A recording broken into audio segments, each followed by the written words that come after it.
¿Qué tal? Sigamos esta vez la tercera charla, que es la segunda hipótesis. Y acuérdense que les dije que el título de esta charla era "La gordura no es una enfermedad". La medicina se hizo científica a partir de más o menos la mitad del siglo XIX. Antiguamente era más empírica, tenía otro modo de encararse, era más un arte que una ciencia. Y ha avanzado muchísimo la medicina en todo, en absolutamente todo, en forma geométrica. Lo que antes avanzaba en 20 años, después avanzaba en 10, después en 5, después ahora está avanzando mes a mes. Y no hay ninguna especialidad en la medicina que no haya avanzado en forma increíble. Cirugía, oftalmología, gastroenterología, dermatología, neurología, lo que ustedes quieran. Los conceptos ahora son universales. Se trata la gastritis de la misma manera que se trata en otra parte del mundo, y se trata la pulmonía igual que en cualquier otra parte del mundo, y todo el mundo trata de la misma manera la artrosis, por ejemplo. La obesidad es la excepción. Hace 120 años, por lo menos, desde que, como yo les contaba en la primera charla, desde que los médicos le metieron mano a la obesidad, no ha cambiado en nada. Y todo el mundo la sigue considerando, a pesar de todo, una enfermedad. O sea, digamos que la gordura sería el fracaso de la medicina. En 120 años, todo lo que nombré antes avanzó a pasos agigantados de forma increíble, menos una, la gordura. Si se supone que es una enfermedad, bueno, vamos a hablar entonces, vamos a entrar en el tema. Volvamos a decirlo, la gordura no es una enfermedad. Hoy descubrirá, creo que con mucho regocijo, que no está usted enfermo de nada, o que la persona que ama, si está gorda, no está enfermo de nada, sin importar la magnitud de su gordura. Y cuando digo sin importar la magnitud, digo sin importar la magnitud, no importa cuán gordo esté, no está enfermo de nada. Trataré de convencerlo. Vean, todas las enfermedades, todas las que conocemos, las que están clasificadas, tienen tres factores comunes. Veamos los dos primeros. Las enfermedades son desagradables. Y las enfermedades producen sufrimientos. Muchas pasan desapercibidas durante muchísimos años. Sus portadores ignoran que las padecen. Es más, sin estudios especiales, algunos extremadamente sofisticados, no se llega a descubrir, pero sus consecuencias a la larga harán invariablemente que aparezcan síntomas que serán desagradables y harán sufrir a quienes la deban soportar. El tercer factor común es que todas ellas son tratadas por profesionales en el arte de curar: médicos, cirujanos, psicólogos, odontólogos, fisiatras, nutricionistas. Cuando uno se sienta a meditar sobre la gordura, la hilación de ideas no tiene más camino que terminar en esos tres acertos. Es desagradable, la gordura es desagradable, la gordura hace sufrir a sus portadores y es tratada por profesionales del arte de curar. La deducción es predecible. Se reúnen las tres condiciones: la gordura es una enfermedad. Me gustaría, para llevar mejor el razonamiento y llegar a la conclusión que pretendo en esta segunda hipótesis, que aceptemos en principio que lo es en realidad. Vamos paso por paso. La gordura es desagradable, primer paso. En estos tiempos del nuevo milenio, obviamente, es desagradable, por lo menos en nuestra cultura occidental. En otras épocas, en otras culturas, no lo ha sido ni es para nada. Antiguamente la gordura era signo de salud y opulencia. En la era preantibiótica, a modo de ejemplo, las enfermedades infecciosas crónicas, tomemos como modelo a la tuberculosis y a la sífilis, por nombrar las más expandidas y temidas por esas épocas, terminaban con sus portadores enflaquecidos hasta extremos horripilantes. Otra característica muy importante de destacar era la de su transmisión por convivencia. Era común que quien compartiera su vida con un tuberculoso se transformara a su vez en tuberculoso. La sífilis es de transmisión sexual, por lo que el que cohabitara con un sifilítico tenía muchísimas chances de contraer el padecimiento. Por eso casi todo el mundo trataba de evitar vivir junto a esos enfermos. Se los aislaba, se los discriminaba. Era un modo cruel, pero comprensible para esas épocas de defender la conservación propia y la de la especie humana.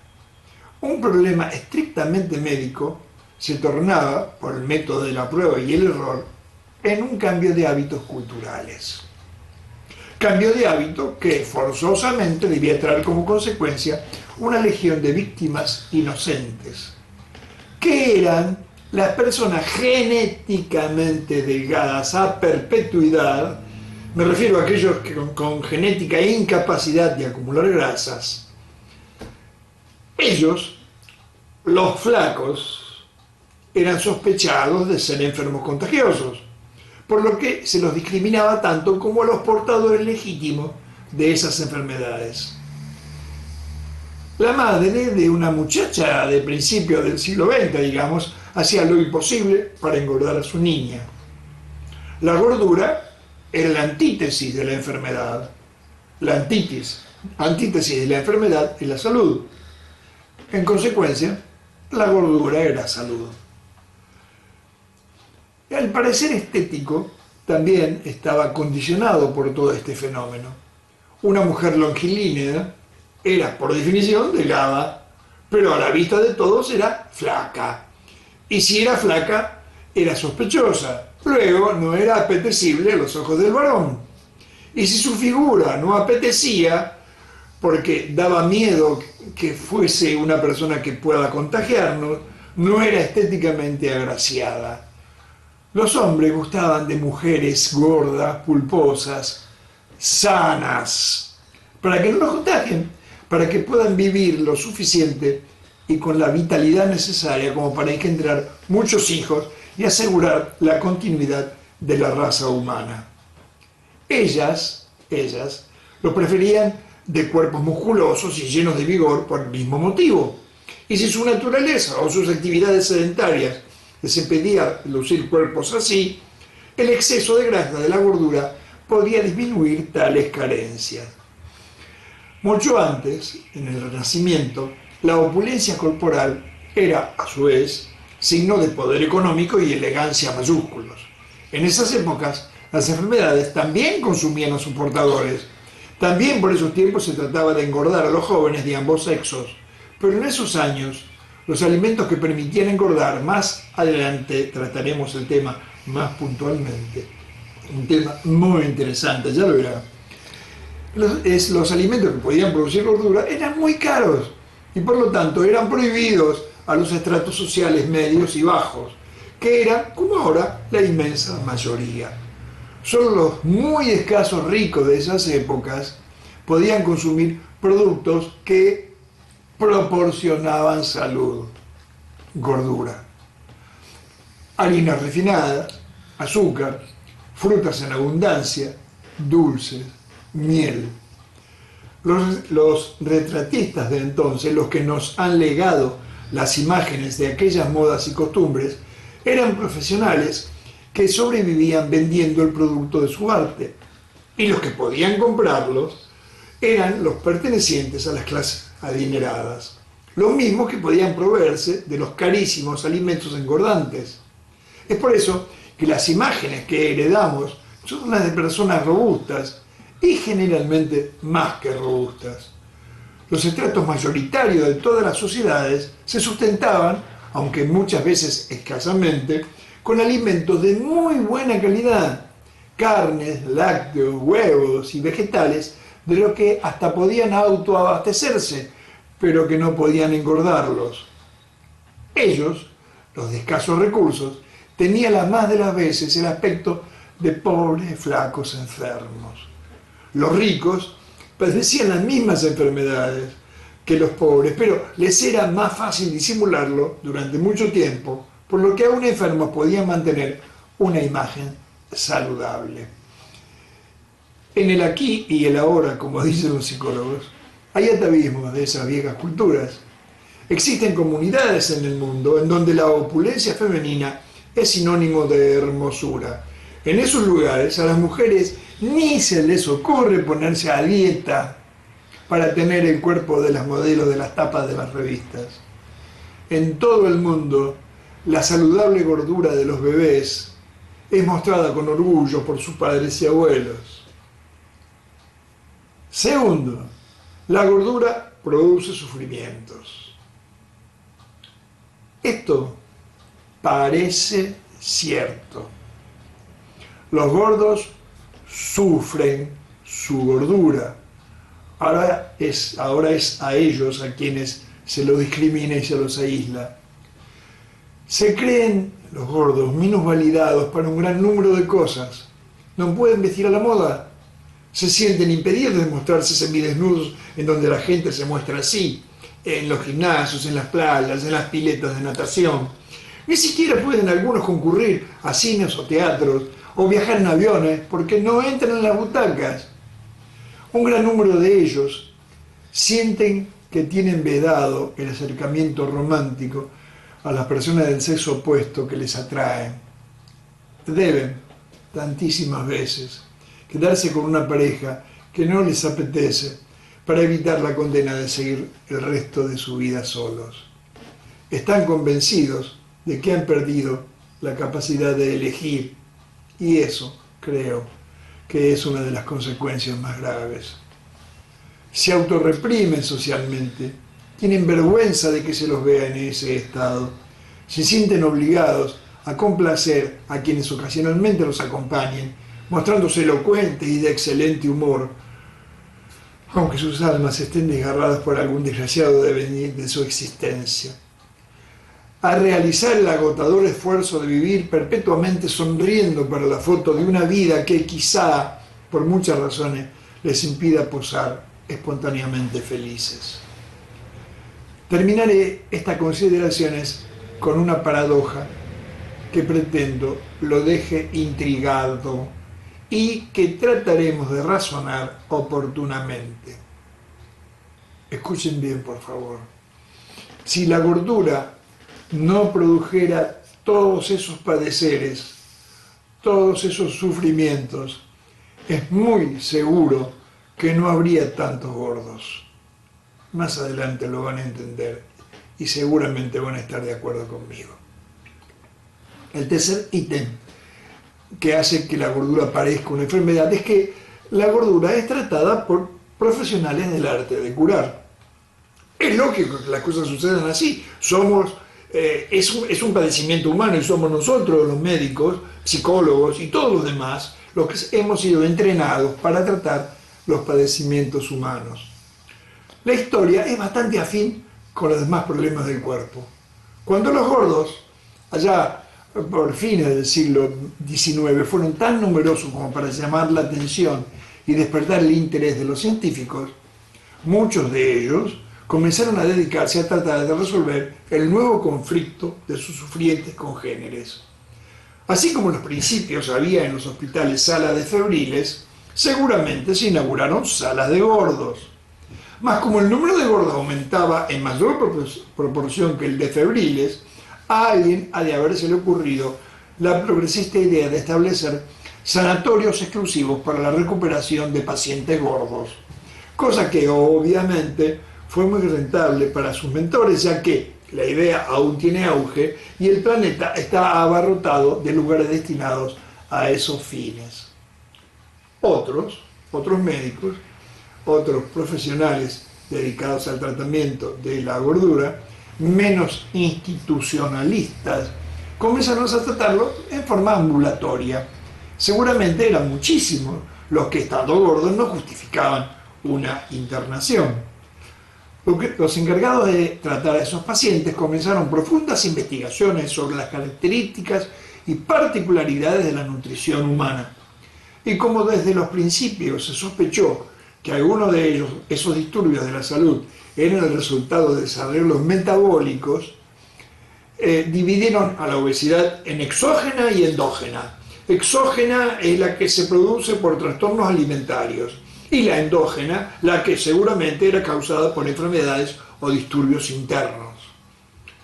Fueron entonces los endocrinólogos los encomendados a encontrar soluciones al problema.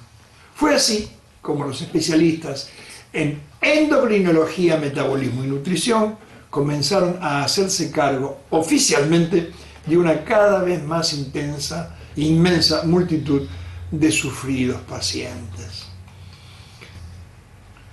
Muchas décadas han pasado desde ese entonces y a ese respecto nada se ha modificado. Y cuando digo nada, quiero decir justamente eso, nada.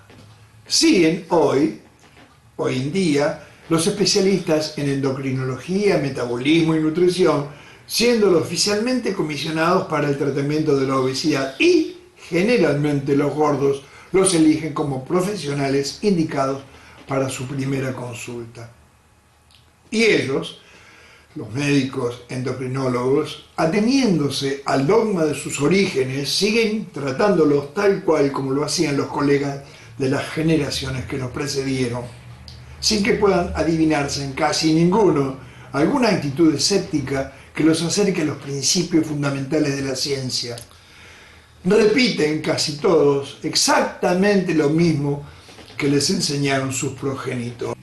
Pero como el problema aún no tiene atisbo de solución, los pacientes gordos, la palabra pacientes debe entenderse aquí como adjetivo, no como sustantivo, entonces buscan otros caminos.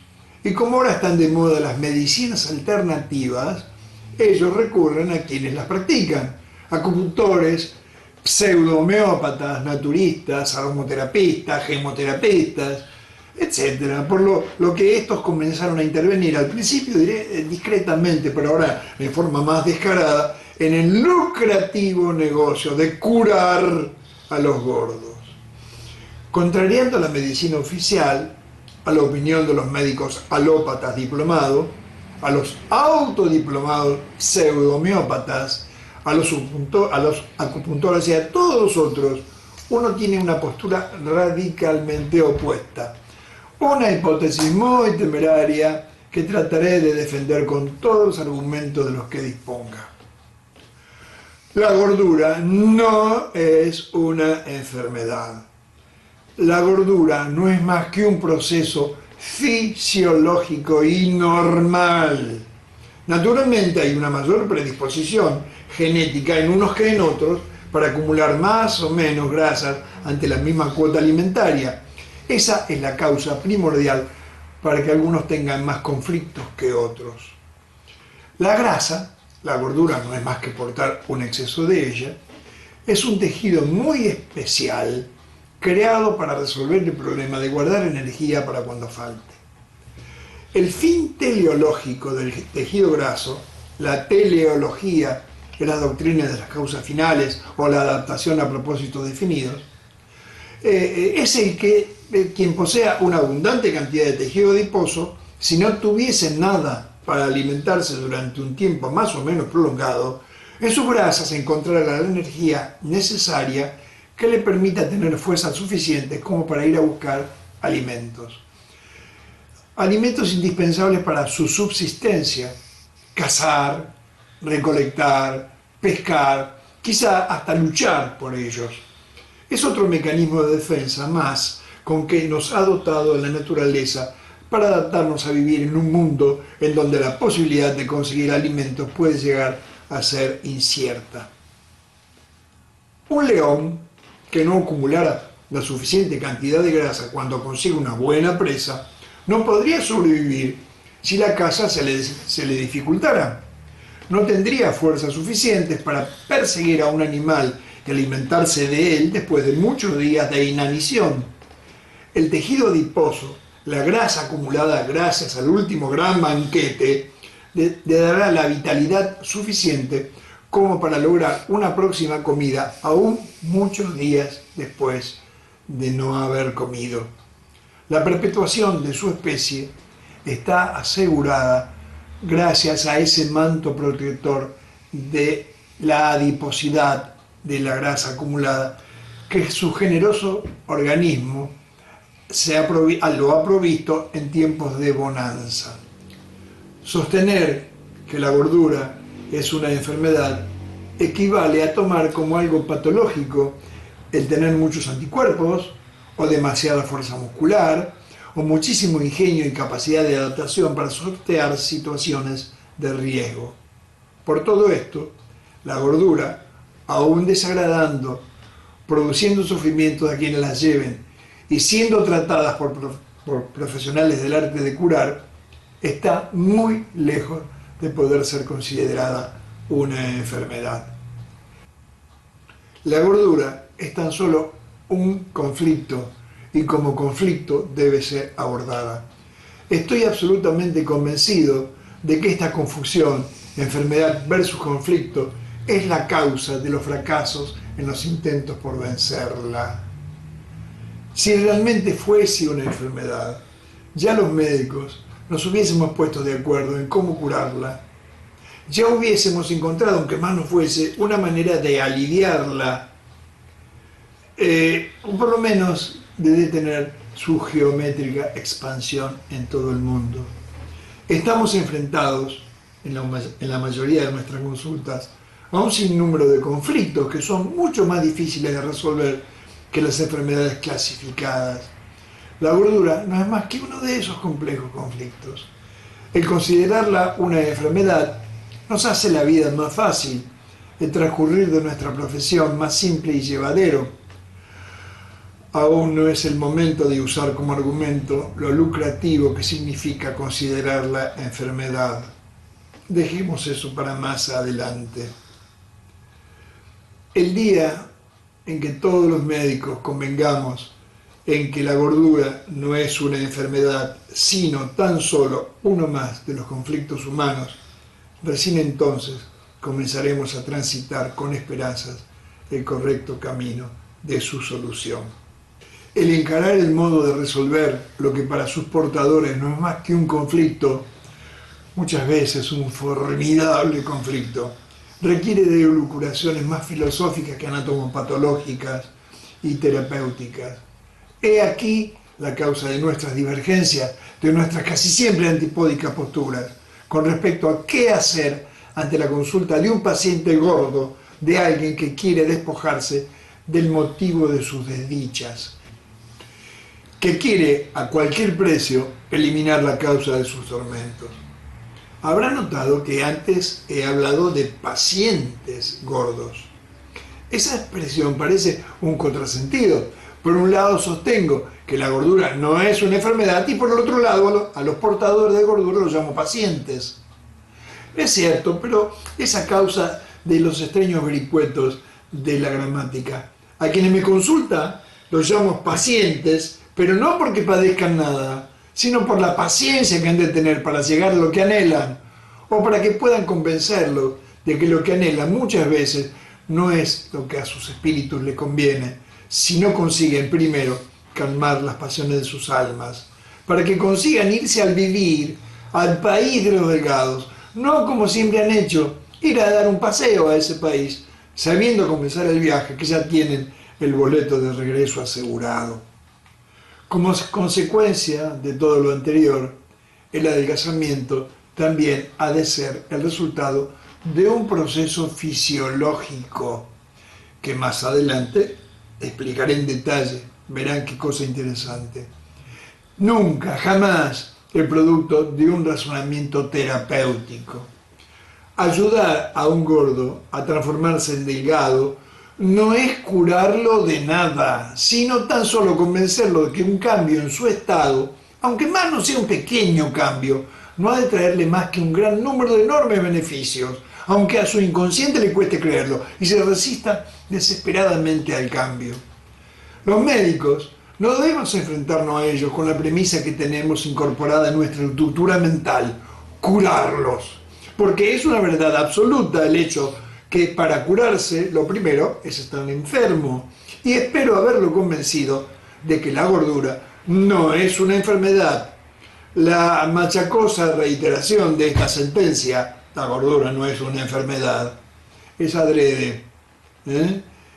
Si aún no lo he logrado, le ruego que vuélvale a ver esta charla varias veces más, varias veces más. Estoy seguro de que habrá de convencerse. Tal como en los embarazos o en el crecimiento de los niños, motivos por los cuales, a pesar de no ser enfermedades, los mismos nos consultan, nuestra misión ha de ser simplemente aconsejar sanos hábitos, controlar sus progresos, contener sus impaciencias, disipar sus dudas, interpretar sus miedos, entender sus conflictos, disculpar sus transgresiones, consolar sus sentimientos de culpa, estimular sus conductas saludables, aplaudir sus esfuerzos. Es obvio que para todo esto no debe ser utilizado ningún tipo de medicamento. Este concepto es realmente muy importante y debe ser expresado en forma contundente. Jamás, nunca, jamás debe ser utilizado ningún medicamento ni nada que se le parezca para tratar la gordura. Y cuando digo medicamento, no solo me refiero a los fármacos y pócimas que muchos de los especialistas en el tema prescriben a diestra y siniestra, con la conciencia limpia por pensar que están actuando como la medicina acostumbra, sino también a la manía que tienen muchos de nuestros colegas de utilizar los alimentos como si fuesen remedios.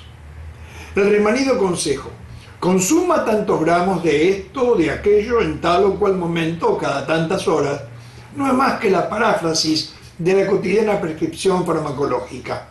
Para esta enfermedad, estos medicamentos, con estas dosis, con estas frecuencias.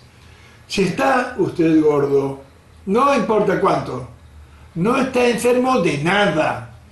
Tenga valor y huya despavorido de quien quiera convencerlo de eso. Es más cómodo y tentador, lo reconozco, el dejarse someter a los efectos de alguna maravillosa receta sanadora que realizar un siempre formidable esfuerzo personal. ¿Recuerdan las hermosas palabras de Gibbon? También sabemos que cruel es a menudo la verdad, decía, y nos preguntamos si el engaño no es más consolador. Y cuando me refiero a esfuerzo, no hablo solo del que deberá realizar cada vez que alguien lo obligue a someterse a un régimen alimentario estrictísimo, mientras sigue rodeado de gente que no está a dieta, de personas que comen libremente delante de sus narices, o al de soportar estoicamente los terribles efectos secundarios de los medicamentos o cirugías que pudiesen aconsejarle. Para ayudarlo en la empresa, o al sufrimiento que han de producirle las furibundas depresiones que lo asaltarán cada vez que abandone un intento y retroceda al punto de partida, o peor, mucho más allá del punto de partida. Sino al más farragoso, al de tratar de bucear en su interior para intentar encontrar las causas ocultas que inconscientemente lo han llevado al estado por el que cree necesario pedir ayuda a algún profesional, de lo que ya hablaremos con más precisiones a su tiempo.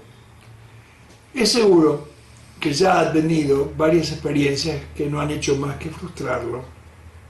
Espero que al terminar de escuchar todas estas charlas decida firmemente que su última experiencia frustrante fue realmente la última.